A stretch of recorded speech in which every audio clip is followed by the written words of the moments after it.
ce soir, c'est vous, Kirsten, en votre compagnie. Regardez bien en tête cette image, mesdames, messieurs. Kirsten Neuschäfer making history. The first South African and woman to win the most extreme yacht race in the world, the Golden Globe. 235 days at sea, non-stop, solo and unassisted, facing fear, incredible deprivation, completely alone. 16 set sail, only 3 crossed the finish line in France.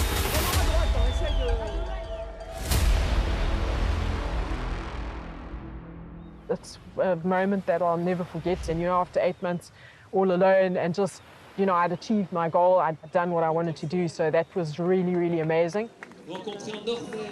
It was spectacular. Just feeling her cheek on my cheek was unbelievable. Back home in 𝗶𝗶𝗴𝗶𝗴𝗆, escaping the media hype, Kirsten is setting off on another lone quest. Hiking along the wild coast with her beloved dog, 𝗃𝗃𝗍. We joined her for coffee and a chat on the beach. Hi, Kirsten. Hi, Erin.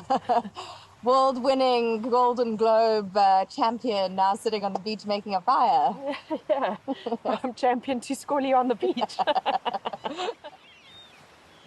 Are you looking forward to that peace and quiet after what's been a bit of a whirlwind, I imagine? Yeah, I sure am. I'm going to not take my cell phone with me, and I'm going to enjoy feeling land under my feet and watching the swell, the breaking waves, which you prefer not watching when you're at sea. Back to their stomping ground, the wild coast is one of her favorite places in the world. Alone, no commitments, no cameras, no deadlines. Time to breathe out after an intense 3 years. It's been eating, sleeping, dreaming of just this whole project, even if it meant working till 2, 3 in the morning. Yeah, whatever it took. And it takes everything. In 1968, when the world's attention was on the first moon landing, 9 men set sail on the first solo non-stop sailing race around the world. Only one finished, 29-year-old Robin Knox Johnston.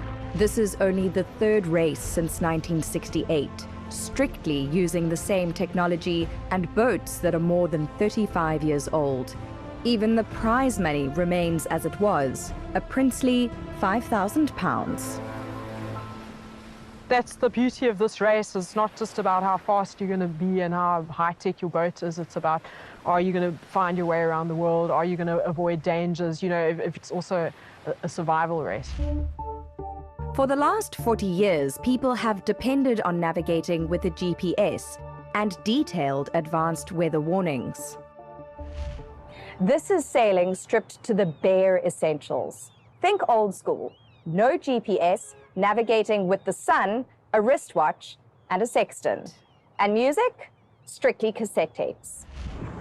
Getting the weather forecast from Cape Town radio. That's the best weather I've been able to get information up until now. Which may be accompanied by individual waves 1.5 to 2 times higher.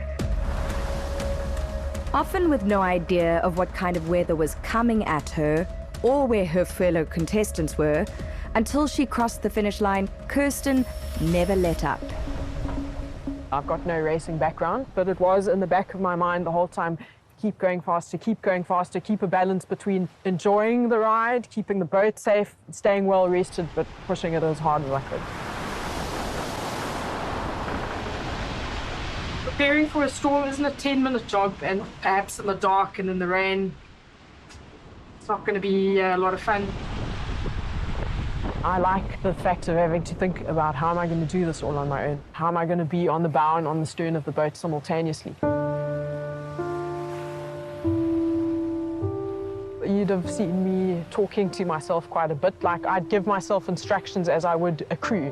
I'd say, for example, it's really time you got the spinnaker cap now. And then I'd say, okay, I'm going already. I'd speak to the wind like, please, wind, please come back. Don't leave me here. I need you, that kind of thing. Kirsten's been pushing the limits from early childhood. Her mother, Annette, just learned to hold on for the ride. Kirsten actually taught me to be a lot less fearful, and she's really tried to toughen me up from a very early age. She was just crazy about the sea and just felt at one with it, really. She actually bought a 𝗃𝗶𝗴𝗶𝗴𝗆 with a friend, and they had this idea that they were going to kind of see how far they could get up the west coast. And in 𝗃𝗃𝗴𝗶𝗴𝗆, they wrecked their whole boat because it was just not stable enough for those seas. It's funny how one just craves things from home from time to time. Good thing I took a bit of a supply of 𝗃𝗵𝗶𝗴𝗶 with from South Africa when I left. Her father, 𝗃𝗍, took her sailing from a very young age, but now in his mid-80s, he is battling a neurological condition. My father, it had actually been his dream to sail around the world. Did you think about him and that kind of dream he'd had as a young man at times during your travels? Yeah, I did. You know, I thought about, for example, how much he would have liked to have had the opportunity to sail around Cape Horn, because that's like the ultimate thing for a sailor to do. At least I thought, well, he'd be happy to know that I'm doing it. There's Cape Horn. Pretty exciting moment. Kirsten is hardcore. At 22, she cycled home from Europe across Africa, her first big adventure. That 15,000-kilometer solo trip inspired her to follow her heart. People told me that's crazy, that you're not going to make it, and it's like, well, let me at least try. And I think that's the starting point, is just at least try.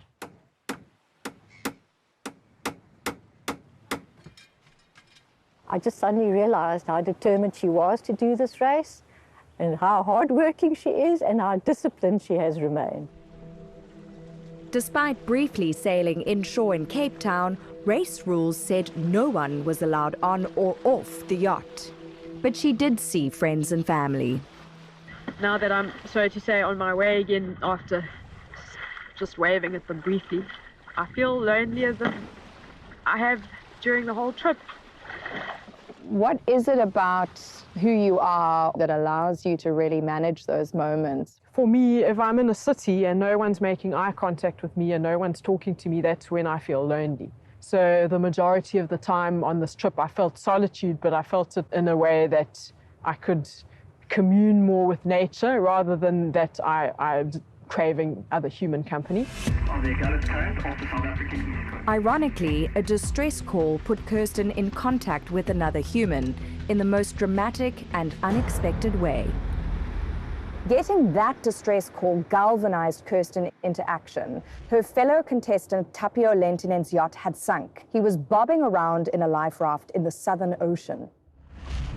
And we're on our way to see if we can find 𝗃𝗵𝗴𝗶𝗴𝗆. Well, for one, I was really happy when I finally spotted him, because the life raft had a VHF in it. So he kept on saying, I can see you, I can see you. And I'm like, I can't see you. For the life of me, I can't see you. She undertook the extremely scary task of offloading him onto a passing ship. Then I cut the lines on my side because I had to get away from that ship really, really quickly. I didn't want to be stuck between 𝗃𝗵𝗴𝗆's raft, with my boat, and then the big ship.